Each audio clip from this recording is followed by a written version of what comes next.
I'm here with Rebecca Hessel Cohen, who's a partner of ours at the Flowers Company. So she's invented a wonderful brand, a great company with a beautiful line of products that I must confess I didn't know much about until our collaboration this year. But since then, my ears have been sensitized, and I recognize your product, and I love hearing people talk about it who don't know I'm eavesdropping on their conversation because you have such a terrific brand.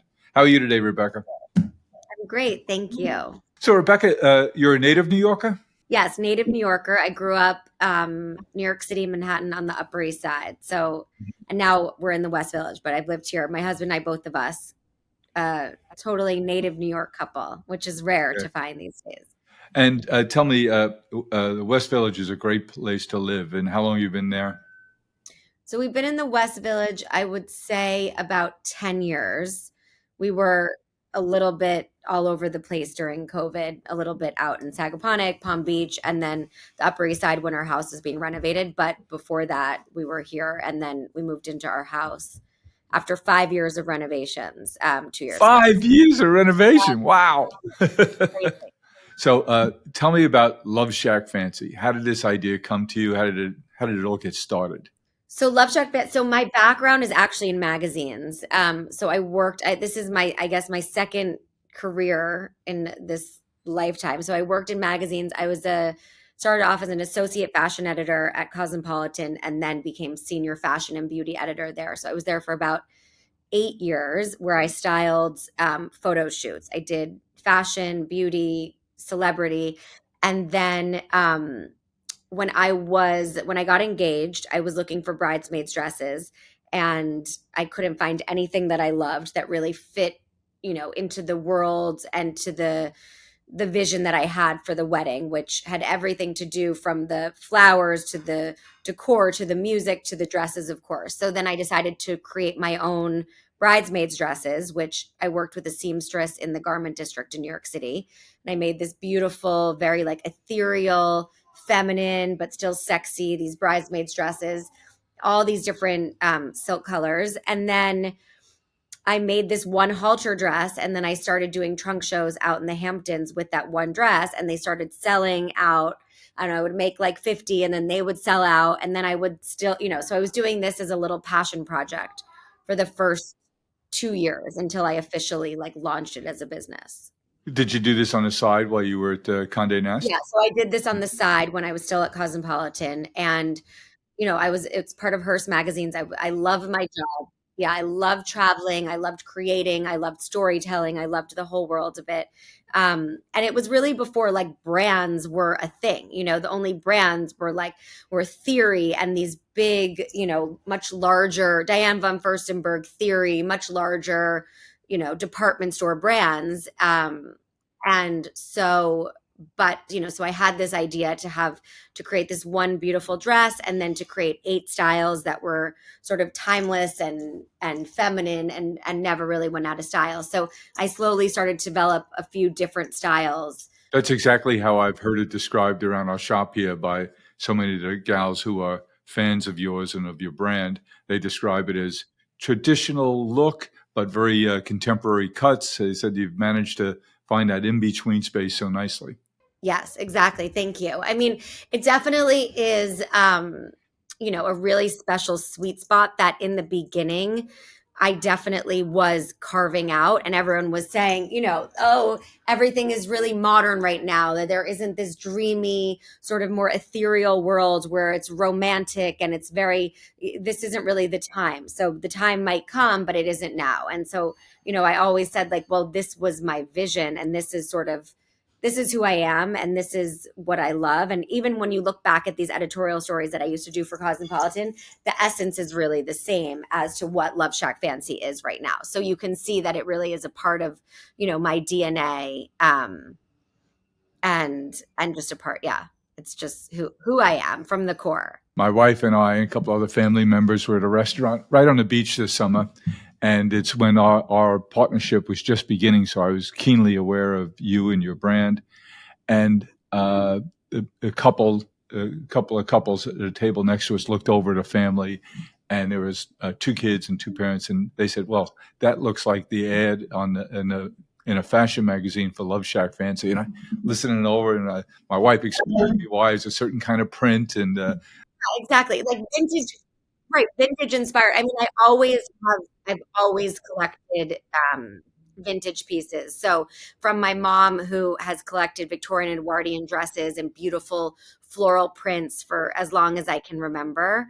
Um, so, it's really been a part of what I've grown up with and what it was is a part of my DNA. And so then I think when I also then had daughters, it really then became this nostalgic storytelling, I kind of like relived my childhood again by these pieces. are they into fashion like you were? Yeah, so they are, I mean, they're, it's Gen Alpha now. So I learned everything from them, which is really amazing and interesting. And they are like so on the pulse of everything that's going on. So, they love fashion, they love beauty, they love trends and culture and traveling and everything. So, I definitely learn a lot from them.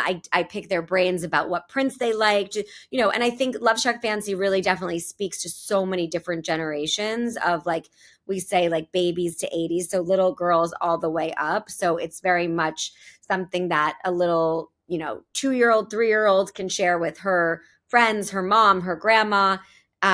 So there are definitely prints and there's definitely aesthetic and styles that appeal to the younger girls and that appeal to, then the teenagers and 20-year-olds, and then that appeal to the more mature, 30s, 40s and up.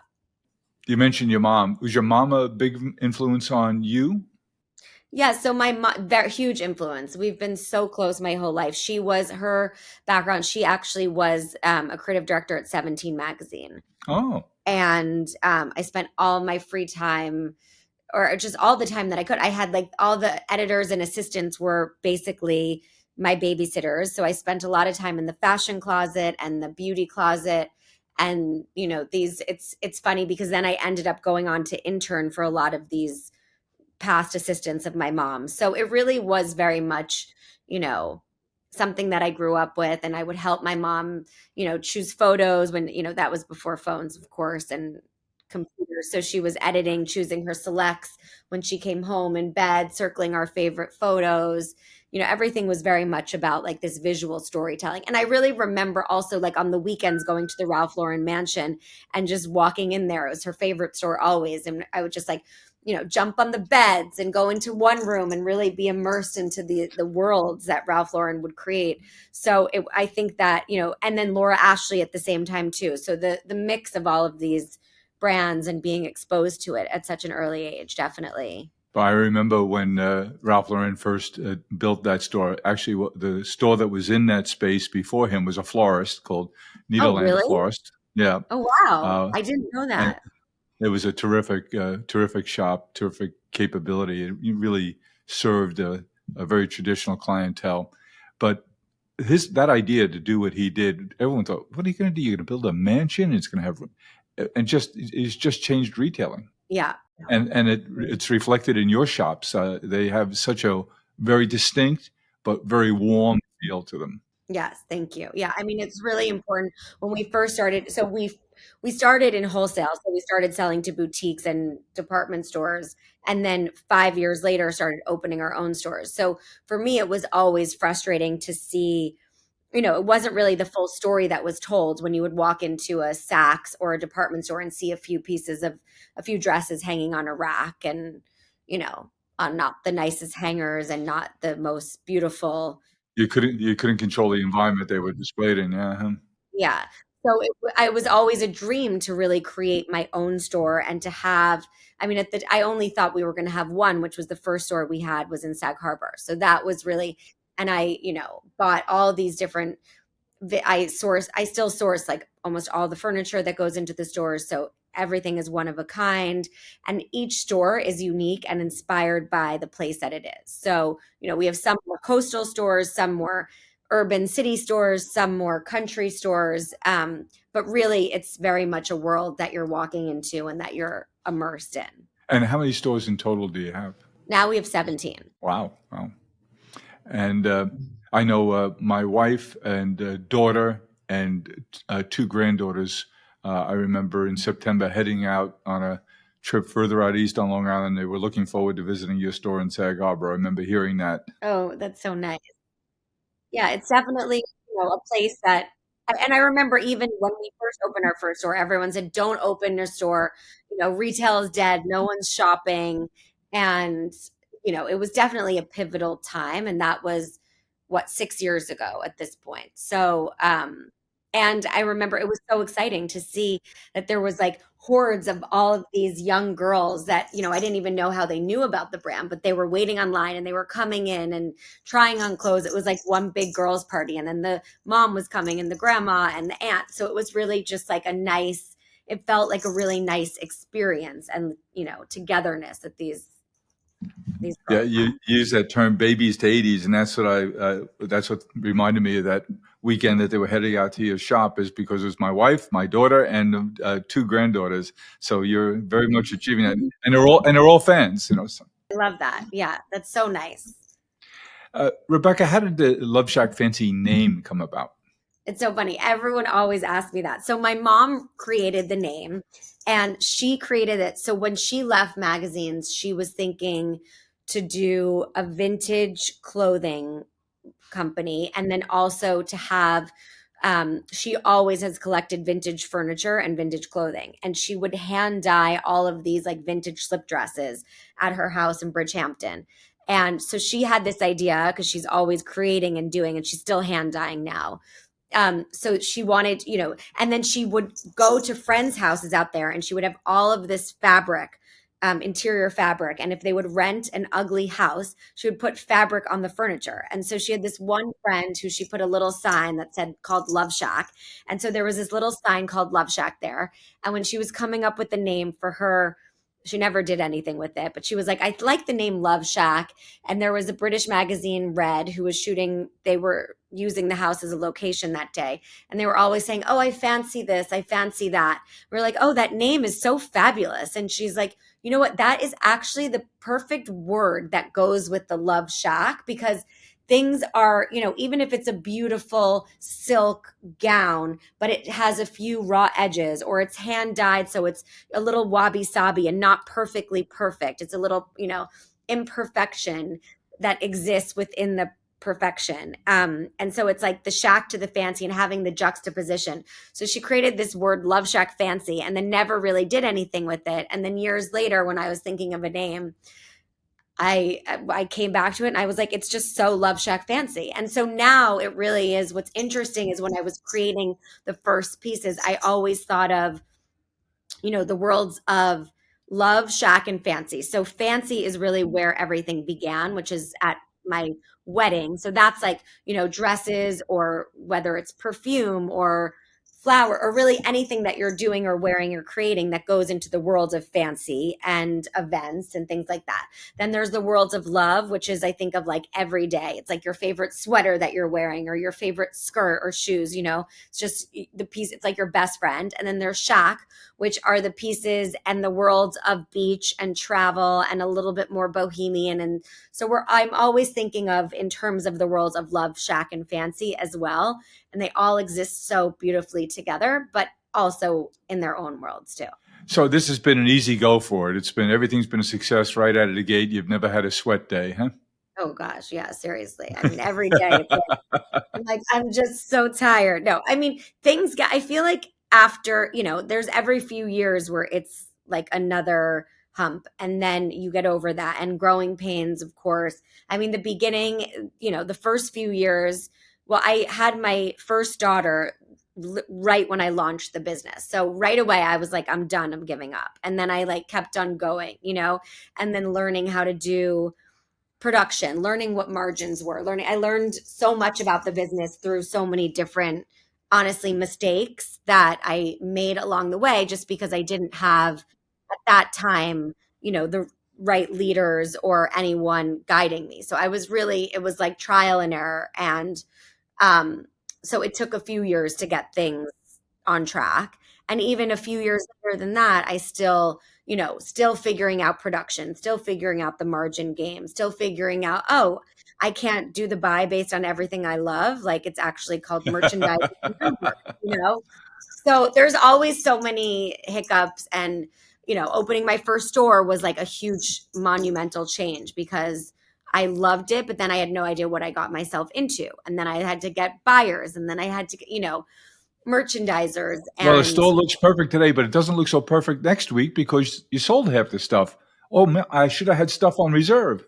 right, yeah, exactly. And the sizing and the this and the missed opportunities and all that stuff. So, I think every year comes with like new challenges, and whether it's, I mean, hopefully most of them are good years. Obviously, the COVID years was so scary and such, a huge pivotal time and change. But And keep and going. how is it impacted the business today? So post COVID, uh, how is the business has the business changed with the whole COVID experience? So post COVID, so basically, most of our business was predominantly wholesale before COVID, and then and then now it's about, I think it's 70/30. I think it's 70/30. I want to say direct to consumer to wholesale. So it really swapped. And because we opened 14 stores throughout the years of COVID, we saw all these opportunities with leases, in places like Highland Park Village in Dallas that we never would have been able to afford the rent, where opportunities came in. And so then we took those opportunities and we moved quickly. So things like that. And we really, then we pivoted to, like, when everyone's staying at home, we started doing many more sweaters and sweatpants and sweatshirts, and then like more dresses to wear around the house and things like that. And then when people are going out more, we're doing more party dresses and sequins. And then when we But you see have to that, anticipate that. You can't just wait till it happens and say, "Okay, I'm going to respond," because you're always a cycle behind.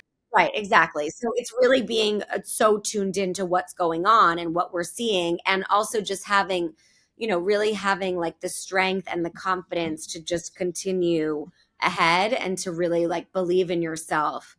And there were times where all the department stores in COVID, like they canceled all their orders. And then a lot of brands also, so we then took the orders in, sold them online, and then our website was doing so well. And then our stores, we had to do Instagram lives, and we had to go speak directly to our customers. I've always been really, really tuned into all the social media, so I am the one, like, honestly, on the DMs half the time. I'm seeing what the customers are saying. I read almost every comment.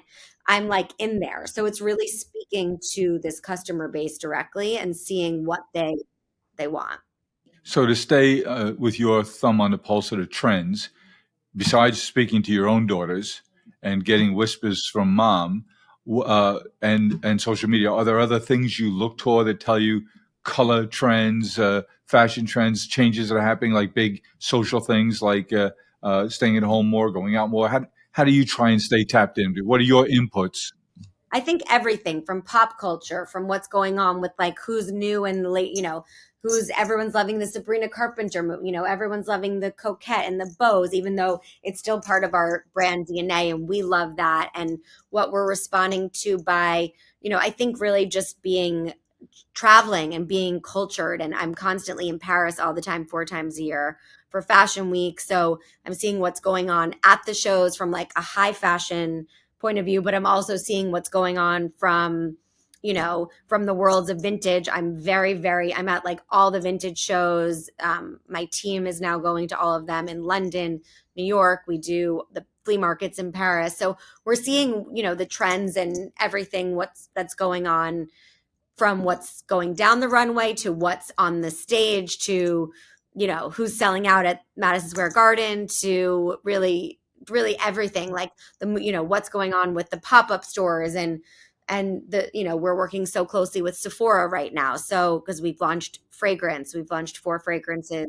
I saw that. That was really interesting. Yeah. So I mean, and flowers have always been like, I can't exist a day in my life without flowers. So it's always so much a part of the brand DNA. So everyone was always saying, when are you going to do fragrance? When you're doing fragrance? Flowers and Love Shack Fancy are so, have such a strong synergy. So it was really the most natural progression. And so, so Sephora, for example, that's now we're like in the beauty world. So seeing what's going on with this, It's like, a whole, is it a different world or it's the same totally, trends? to me, it's a totally different world than the fashion world. I Yep. feel like, it's glitzy, it's like all of the stuff. And so it's an adjustment. And I think also figuring out who we are in the worlds of fragrance and beauty. It's still a part of our DNA, but we're also speaking to different customers, and it's opened up so many new customers, through the doors of Sephora, because we're in all their doors. So it's exciting. That's why it's just nonstop, everything. As you try and manage your growth and your expansion of product lines, what else do you think proximate on your roadmap that you'd have on your, yeah, I think we want to try that list? And what things wouldn't be on your list? Well, I mean, I think for us, we're all like always staying. I mean, It we have seems to me jewelry would be on your list. Yeah, jewelry is something we're talking about, thinking about. Definitely. I love jewelry. I love beautiful antique Victorian Edwardian pieces. I'm always like layering, I love that. So that's something that we're thinking about. What we do often is we do so many collaborations, and that also is something I learn, whether it's a more, Gen Z or Gen Alpha focus, like let's say Kendra Scott jewelry, for example. So we did that sold out so quickly. And I was reading about your Stanley partnership. My favorite go-to. I always have my Stanley. This is our new bow one that sold out, and I mean, which was great. But then so many people were so angry because they couldn't get it, So, and that we did something different for the first time. We did an experiential a pop-up in Rock Center, which was amazing. So Wow. anyone could come. They waited online for hours, and they could buy the Stanley, because online it's like you have to wait for hours online to get your spot, and then if you don't get in the first like 2 minutes, it's gone. So it's frustrating, but it's exciting, it's exhilarating. But we're definitely speaking to so many different customers and seeing what works, and seeing that our girls really do love jewelry, or they love, we do an ongoing partnership like Pottery Barn, for example. So what kinds of products do you have in Pottery Barn? So that we have I mean, everything that has to do with home right now. Like, so everything from, for the holidays, we did little Christmas trees and bows and menorahs and bed sheets, curtains, towels, rugs, like little accessories, jewelry boxes, things like that. So that's just an ongoing now partnership that we have 4 times a year as well. So that's really great. And then in addition to that, we have our own home collection that we sell in our Oh, do you? stores. And yeah. Hmm. So, everything sort of complements one another and works together. And just because we don't sell the Pottery Barn product, they sell it, but so we sell our own home. So, we learn about, and then, we still do, we do activewear. Like, we started doing that because we had done a few different collaborations as well that had sold well. So things like that, we're really always just testing out. And then there are other things like a Stanley Cup, which we're never going to do on our own. We're just going to hopefully continue to do fabulous collaborations with them. And we use our prints. So it's a mix of like our floral prints or our bow prints or whatever it is that's, sort of iconic Love Shack Fancy prints for us. Rebecca, I was given advice a long time ago that was really, really beneficial to me in my business pursuits, and that was I prided myself when I had when we operated our shops, that I prided myself as being the best at everything. I thought I was the best floral designer, I was the best delivery person, I was the best salesperson, and the advice I got was fire yourself. A guy by the name of Stan Gerber said to me, fire yourself. In other words, someone else might be able to do it only 75% as well as you would do it. But that frees you up to do the things that only you can do. How do you approach hiring people, delegating, letting go of some areas? How are you handling that as you have this super growth company? Yeah, I mean, I've learned to lean into it in the past few years, which has been incredible. It wasn't easy, sort of shifting. We definitely had a big shift in like our top leadership, and we didn't even have top leadership for a while. I had a lot of young girls working and not, more higher level. Experienced So people, yeah. yeah, experienced people. So we really, took that leap and were able to focus on hiring some of, the best professionals in the worlds of fashion and beauty. When we were launching fragrance, we hired right away a GM of beauty who's guiding us and teaching us. And like, I basically just, I do, of course, the creative, the vision, nothing will happen without my say and without my approval. But there's so many things now. And, merchandising, I have an incredible head of merchandising who came from Ralph Lauren for 20 years. She's so great. That's all so much data, so many numbers. Like, even though I might love some of my favorite dresses and pieces, like if I could choose 5 bow mini dresses and she's like, Rebecca, we can only choose one. I'm sorry. And I'm still mad that we didn't buy it for online or our store, but this is the way it works. So, Yeah. and just really taking the lead. And I mean, for me, I think it's always so important to follow your gut. And, even that sometimes it's like all these voices around, but it's just really important to be able to have a team that definitely has, they have my best interest in mind. They have the company's best interest. They know that I sort of like sprinkle they always call it, it's like my little fairy dust. Like I come in a few times, in the beginning, the middle, and then it's like, and then my full attention is on it, and things may change a lot or things may just change a tiny bit, but it's really nice to be able to, I would never even be able to think about how I would do it without all of these amazing, team members that I have now. We have a lot of folks around the office here at the flowers companies who are in similar life stages as you. A couple of young kids, big time careers going, and I had a chance to write a book that came out about 5 weeks ago now. And the treat of writing that book for me was working with my partner, who is Dr. George Everly. And one of the subjects we talked a lot about before we even decided to write the book, and I learned from him, is that you can't really have work-life balance. He said you have to have, in this day and age, work-life integration. How do you handle work-life integration? You have a family, you have 2 girls, you have a home out east, you have a home in the city, you travel a lot. How are you doing at the work-life integration? To me, it's like all work-life integration. That's like the name of the game. I mean, now my husband's a real estate developer. He now works with me full time. He's at the office every day, Mr. LoveShackFancy. He's helping with the business side. He's working closely, with our brand president, and he works closer, with our CFO, and he does all the things that I don't do. And we try not to have those conversations. Our daughters are like, oh, Mom, don't fight with that. I'm like, we're not fighting. We're just having a conversation. I'm so I can't do that today or whatever it is. But, Yeah. Do you have a time that it's taboo to talk shop? we try not to as much around the kids anymore, Yep. just because like sometimes they'll take it, even if we're not fighting, we're not arguing, we're just it's a different tone, I guess. So we try to do it more like in privacy. And then same with our girls, now my older daughter's in 6th grade. She has like her friends, the girls, the guys, they're coming up. They're seeing the perfume collections. The boys love the perfume just as much as the girl. We're seeing what everyone's liking. Do they like vanilla now? Do they like this? Are they so it's all just a fun, and every event or trip or travel, like I'm constantly being inspired, and everywhere I'm going, I'm always on, for me personally, because my job is a creative. So if I'm not, inspired or feeling creative somewhere, then that's obviously not the right place, I feel like, for me to be. So, and then there's some times where I just try to be in the moment as well, much more so now as I can, with the kids when I can. Like we just went to Disney, and I did a trunk show for 2 hours, and I went off by myself. I did a trunk show at the Four Seasons. I was with my daughter and her best friend all day and then all night, so it's like balancing things like that, where you could do a little work, a lot of play, a little more work, things like that. And just, But don't forget, those girls are learning, listening to all that. Even if they say, oh, I don't want to listen to this, they're still listening. right. Yeah, exactly.